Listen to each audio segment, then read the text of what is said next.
ఈరోజు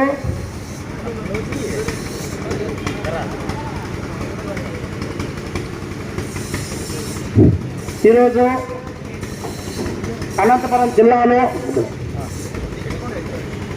వికలాంగులు శిక్షావళికి భూమి కబ్జా ఆక్రమించుకున్నారని జేబీఎం పార్టీ జిల్లా పార్టీ ఆదేశాల కమిటీ తరపున పార్టీ తరపున ఈరోజు దీక్షకు ఆయన శిక్షావళికి మద్దతుగా ఏపీ చేనేత కార్మిక సంఘం జిల్లా ఉపాధ్యక్షుని చింతా పురుషోత్తాన్ని ఆయనకు సంపూర్ణ మద్దతు తెలుపుతూ అయ్యా ఈ రాష్ట్రంలో ఎస్సీ ఎస్టీ బీసీ మైనార్టీలు అంతా ఎంతో భూమి ఏదో 2 ఎకరాలు 3 ఎకరాలు చొప్పున సాగు చేసుకుంటూ జీవనం సాగిస్తున్నారు.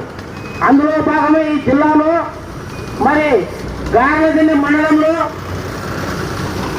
కనకచెల్ల గ్రామం నివాసైన వికలాంగుడు శిక్షావళన్న గారి మరి భూమి కబ్జా చేస్తుంటే మరి ఈ కూటమి ప్రభుత్వం అధికారులు అయితేనే కూటమి ప్రభుత్వం అయితేనేమి మరి జిల్లాలో మరి నిన్నటి రోజు కూడా దీక్ష మొదటి రోజు కూడా మరి శిక్షావళి వికలాంగుడు కూర్చున్నారు.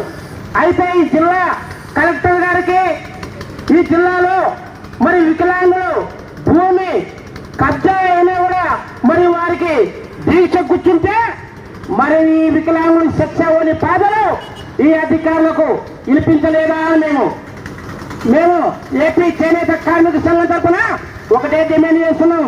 అయ్యా ఈ జిల్లాలో ఈ అనంతపురం జిల్లాలో అంతో ఇంత ఎస్సీ ఎస్టీ బీసీ మైనార్టీలు మరి భూమి కూడా అంతో ఇంత ఉన్నది.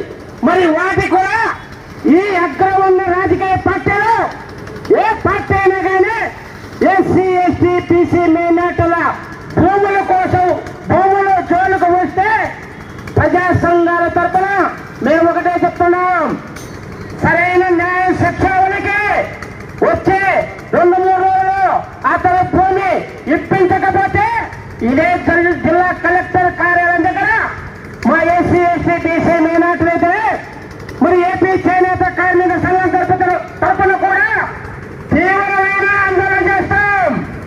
ఆ శిక్షావళి కుటుంబానికి భూమి కబ్జా పాలన మరి వారిపై కేసు నమోదు చేసి మరి ఆయన భూమి ఆయనకే దక్కేలా అధికారులు చూడాలి. లేని పక్షంలో మేము కూడా శిక్షావళికి కుటుంబానికి మేము మద్దతుగా కూడా ఈ జిల్లాలో కూడా మరి అధికారులు నిలదీస్తాం. అవసరమైతే గారులు ఎంఆర్ఓ వారు కూడా సస్పెండ్ చేసినా సరే ఆయనకు న్యాయం చేయాలని మేము ఏపీ చేనేత కార్మిక సంఘం తరఫున ప్రధానమైన డిమాండ్ చేస్తున్నాం. నాకు ఇచ్చిన అవకాశం పెద్దలందరికీ ప్రత్యేకంగా ధన్యవాదాలు తెలియజేసుకుంటున్నాను.